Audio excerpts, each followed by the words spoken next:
नमस्कार दोस्तों। आज का हमारा टॉपिक है संविधान के स्रोत। तो हम जानेंगे कि हमारे देश में कौन कौन से देश के संविधान से विभिन्न स्रोत लिए गए हैं। और ये जो टॉपिक है ये आने वाली जितनी भी प्रतियोगी परीक्षाएं हैं उन सभी के लिए सबसे महत्वपूर्ण टॉपिक है, क्योंकि इस टॉपिक से एक क्वेश्चन हर बार पूछा जाता है। इसलिए इस टॉपिक को अच्छे से ध्यान में रखना है और अच्छे से याद करके जाना है। तो चलिए शुरुआत करते हैं। सबसे पहले हम बात करते हैं दक्षिण अफ्रीका की। दक्षिण अफ्रीका से एक तो लिया गया है संविधान में संशोधन की प्रक्रिया और दूसरा लिया गया है राज्यसभा के सदस्यों की निर्वाचन प्रणाली। तो इसमें सबसे इम्पोर्टेंट ध्यान रखना है संविधान में संशोधन की प्रक्रिया। ठीक है, ये एक तो ये ध्यान रखना है कि संसद जो है ये संविधान में संशोधन कर सकती है, वो कौन से अनुच्छेद के तहत, ये बात कौन से अनुच्छेद में दी गई है। तो ध्यान रखना अनुच्छेद 368। अनुच्छेद 368 के तहत संसद जो है ये संविधान में संशोधन कर सकती है। तो ध्यान रखना है, एक तो संविधान में संशोधन की प्रक्रिया है ये ध्यान रखना है दक्षिण अफ्रीका से ली गई है।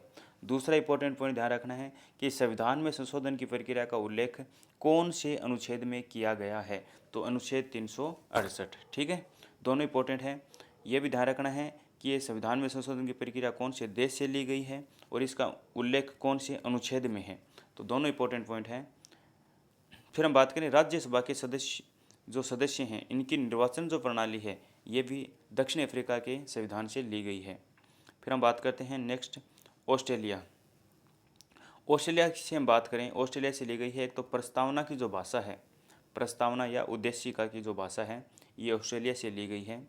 और दूसरा हम बात करें समवर्ती सूची, सबसे इंपॉर्टेंट जो एग्जाम में प्रश्न आता है वो समवर्ती सूची का आता है।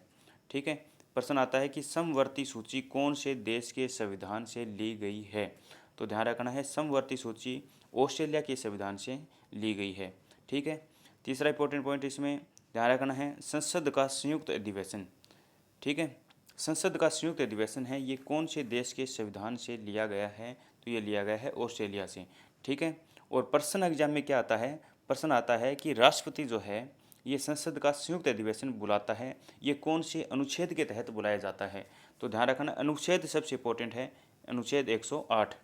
तो इसमें संसद का संयुक्त अधिवेशन में इंपॉर्टेंट पॉइंट क्या बनते हैं कि संसद का संयुक्त अधिवेशन बुलाता कौन है। तो बुलाता है राष्ट्रपति, इसकी अध्यक्षता करता है लोकसभा का अध्यक्ष। ठीक है, और ध्यान रखना है संसद का संयुक्त अधिवेशन कौन से अनुच्छेद के तहत बुलाया जाता है। तो ध्यान रखना है आर्टिकल 108, अनुच्छेद 108 के तहत वो। फिर हम बात करें 4 नंबर पॉइंट व्यापार वाणिज्य एवं समागम की स्वतंत्रता, ये भी ऑस्ट्रेलिया के संविधान से ली गई है। तो 4 पॉइंट हैं ये ध्यान रखने हैं, एक तो प्रस्तावना की भाषा, समवर्ती सूची, संसद का संयुक्त अधिवेशन और व्यापार वाणिज्य एवं समागम की स्वतंत्रता, ये चारों लिए गए हैं ऑस्ट्रेलिया देश से, ऑस्ट्रेलिया के संविधान से। ठीक है, फिर हम बात करते हैं फ्रांस। फ्रांस से क्या लिया गया है, सबसे इंपॉर्टेंट है गणराज्य शब्द, ये ज़्यादा पूछा जाता है एग्जाम में कि गणराज्य शब्द कौन से देश के संविधान से लिया गया है। तो ध्यान रखना है फ्रांस। ठीक है, इसके अलावा ध्यान रखना है स्वतंत्रता, समानता एवं बंधुता की अवधारणा, ये भी फ्रांस से ली गई है। तो ज़्यादा हमें गणराज्य शब्द ध्यान रखना है, गणराज्य शब्द फ्रांस के संविधान से लिया गया है, ये ज़्यादा पूछा जाता है इसमें। 4 नंबर पॉइंट हम बात करें आयरलैंड। ठीक है, आयरलैंड की हम बात करें तो इससे लिया गया है नीति निर्देशक तत्व। सबसे ज़्यादा एग्जाम में यही पूछा जाता है कि नीति निर्देशक तत्व कौन से देश के संविधान से लिए गए हैं। तो ध्यान रखना है आयरलैंड। ठीक है, और दूसरा बात करें राष्ट्रपति का जो निर्वाचन मंडल है ये भी आयरलैंड के संविधान से लिया गया है। तो ज़्यादा ध्यान रखना है नीति निर्देशक तत्व ये आयरलैंड के संविधान से लिया गया है, यही ज़्यादा एग्जाम में पूछा जाता है। जापान की हम बात करें नेक्स्ट, जापान से लिया गया है विधि द्वारा स्थापित प्रक्रिया, और ये भी एग्जाम में बहुत बार पूछा जाता है कि विधि द्वारा स्थापित प्रक्रिया कौन से देश के संविधान से ली गई है। तो ध्यान रखना है जापान। फिर हम बात करें सोवियत संघ रूस। सोवियत संघ रूस की हम बात करें तो इसमें तीनों इंपॉर्टेंट पॉइंट हैं। सबसे पहले तो ज़्यादा जो एग्जाम में पूछा जाता है वो पूछा जाता है मौलिक कर्तव्य या मूल कर्तव्य। मूल कर्तव्य कौन से देश के संविधान से लिए गए हैं। तो ध्यान रखना है रूस के संविधान से। ठीक है, एग्जाम में सोवियत संघ भी आ सकता है या रूस आ सकता है, एक आएगा। तो ध्यान रखना, दोनों ही ध्यान रखने हैं, या तो सोवियत संघ मिलेगा या रूस मिलेगा ऑप्शन में। ठीक है, तो मूल कर्तव्य और पंचवर्षीय योजनाएं, ये ज़्यादा एग्जाम में पूछी जाती हैं दोनों पॉइंट। मूल कर्तव्य या पंचवर्षीय योजनाएं कौन से देश के संविधान से ली गई हैं, तो ये हमें ध्यान रखना है सोवियत संघ या रूस। तीसरा ध्यान रखना है सामाजिक, आर्थिक और राजनीतिक न्याय जो हैं ये भी सोवियत संघ से लिए गए हैं। तो 3 पॉइंट ध्यान रखने हैं, मूल कर्तव्य, पंचवर्षीय योजनाएं और सामाजिक, आर्थिक और राजनीतिक न्याय, ये सोवियत संघ रूस से लिए गए हैं।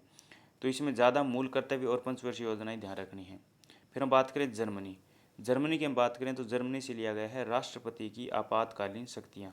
ठीक है, तो प्रश्न आता है कि आपातकालीन शक्तियाँ कौन से देश के संविधान से ली गई है, तो ध्यान रखना है आपातकालीन जो शक्तियाँ हैं ये जर्मनी देश के संविधान से ली गई हैं। ठीक है, इसके अलावा हम बात करें, नेक्स्ट अपना कनाडा है। कनाडा से क्या लिया गया है, संघ सूची और अवशिष्ट सूची, ये ज़्यादा पूछी जाती हैं एग्जाम में। संघ सूची या अवशिष्ट सूची कौन से देश के संविधान से ली गई हैं, तो ये कनाडा देश के संविधान से ली गई है।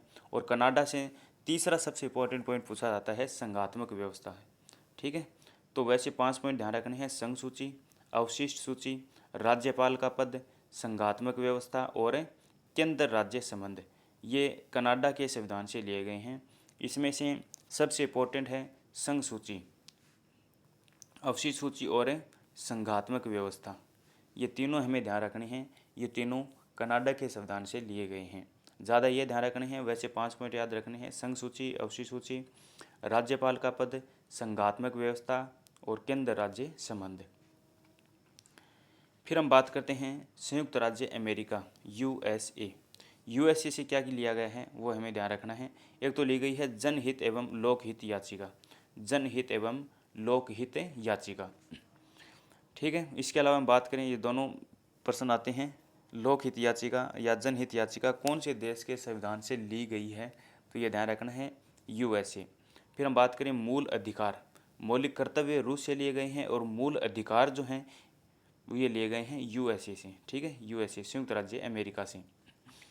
इसके सभी इंपॉर्टेंट पॉइंट हैं, सभी एग्जाम में पूछे जाते हैं, तो ये 10 पॉइंट हैं, इनको सभी को ध्यान में रखना है। इसके अलावा बात करें न्यायिक पुनरावलोकन, विधि के समान संरक्षण, वित्तीय आपातकाल, राष्ट्रपति पर महाभियोग, ये सबसे ज़्यादा इंपॉर्टेंट है, राष्ट्रपति पर महाभियोग, ये एग्जाम में प्रश्न आता है। और राष्ट्रपति व उपराष्ट्रपति का पद, न्यायाधीशों को हटाने की प्रक्रिया, न्यायालय की सर्वोच्चता और संविधान की सर्वोच्चता, ये सभी संयुक्त राज्य अमेरिका से लिए गए हैं। तो इसमें सबसे ज़्यादा जो एग्जाम में पूछे जाते हैं वो पूछे जाते हैं जनहित एवं लोकहित याचिका, मूल अधिकार, न्यायिक पुनरावलोकन, राष्ट्रपति पर महाभियोग, ये ज़्यादा एग्जाम में सबसे ज़्यादा पूछे जाने वाले हैं। तो वैसे 10 के 10 इंपॉर्टेंट पॉइंट हैं, ये सभी एग्जाम में आते हैं। तो दोबारा चर्चा कर लेते हैं एक बार, जैसे जनहित और लोकहित याचिका, मूल अधिकार, न्यायिक पुनरावलोकन, विधि के समान संरक्षण, वित्तीय आपातकाल, राष्ट्रपति पर महाभियोग, राष्ट्रपति व उपराष्ट्रपति का पद, न्यायाधीशों को हटाने की प्रक्रिया, न्यायालय की सर्वोच्चता और विधि की सर्वोच्चता, एग्जाम में पूछे जाते हैं। और ये ध्यान रखने हैं, ये सभी संयुक्त राज्य अमेरिका यूएसए के संविधान से लिए गए हैं। फिर हम बात करते हैं ब्रिटेन। ब्रिटेन की भी पॉइंट हैं, ये सभी एग्जाम में पूछे जाते हैं, सभी को ध्यान में रखना है।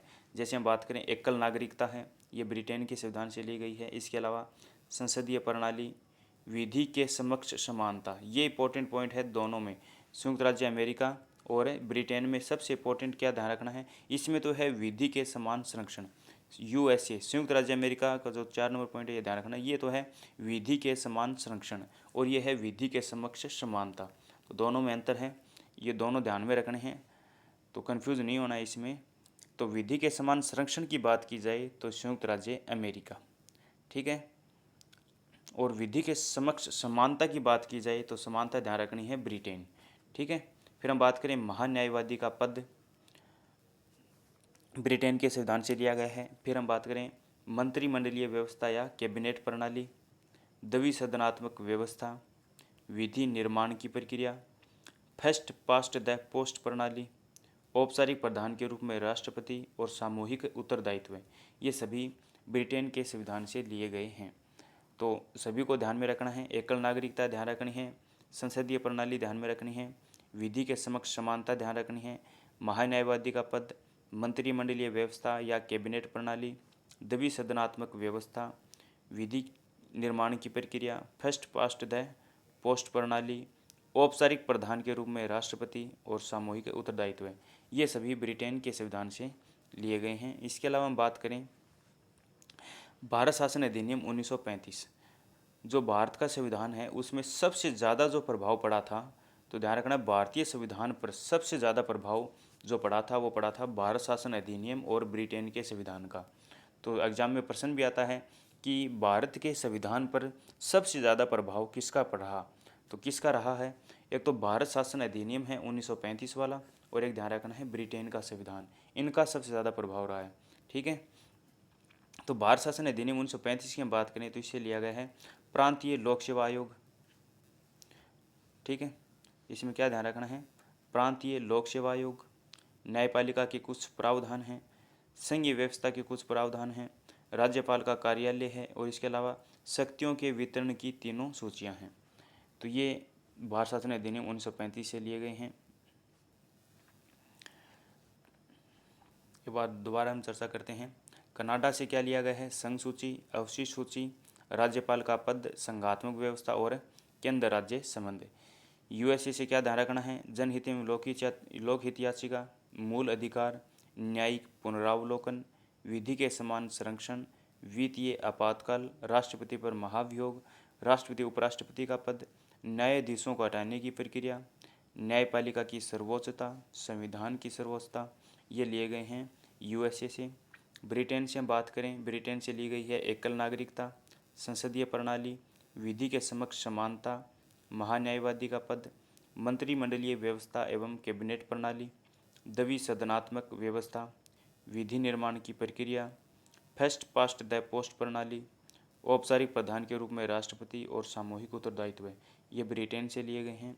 और भारत शासन अधिनियम 1935 की हम बात करें, प्रांतीय लोक सेवा आयोग, न्यायपालिका के कुछ प्रावधान हैं, संघीय व्यवस्था के कुछ प्रावधान, राज्यपाल का कार्यालय और शक्तियों के वितरण की 3 सूचियाँ, ये भारत शासन अधिनियम 1935 से लिए गए हैं। तो दोस्तों ध्यान रखना है, ये जो टॉपिक है इससे एग्जाम में हर बार एक क्वेश्चन पूछा जाता है, इसलिए इसको अच्छे से रट के जाना है, अच्छे से याद करके जाना है। और यहाँ से एक क्वेश्चन हर बार एग्जाम में पूछा ही जाता है, इसलिए इस टॉपिक को बहुत ज़्यादा अच्छे से तैयार करके उधर जाना है। आज का टॉपिक है ये इतना ही है। बहुत बहुत धन्यवाद सभी को।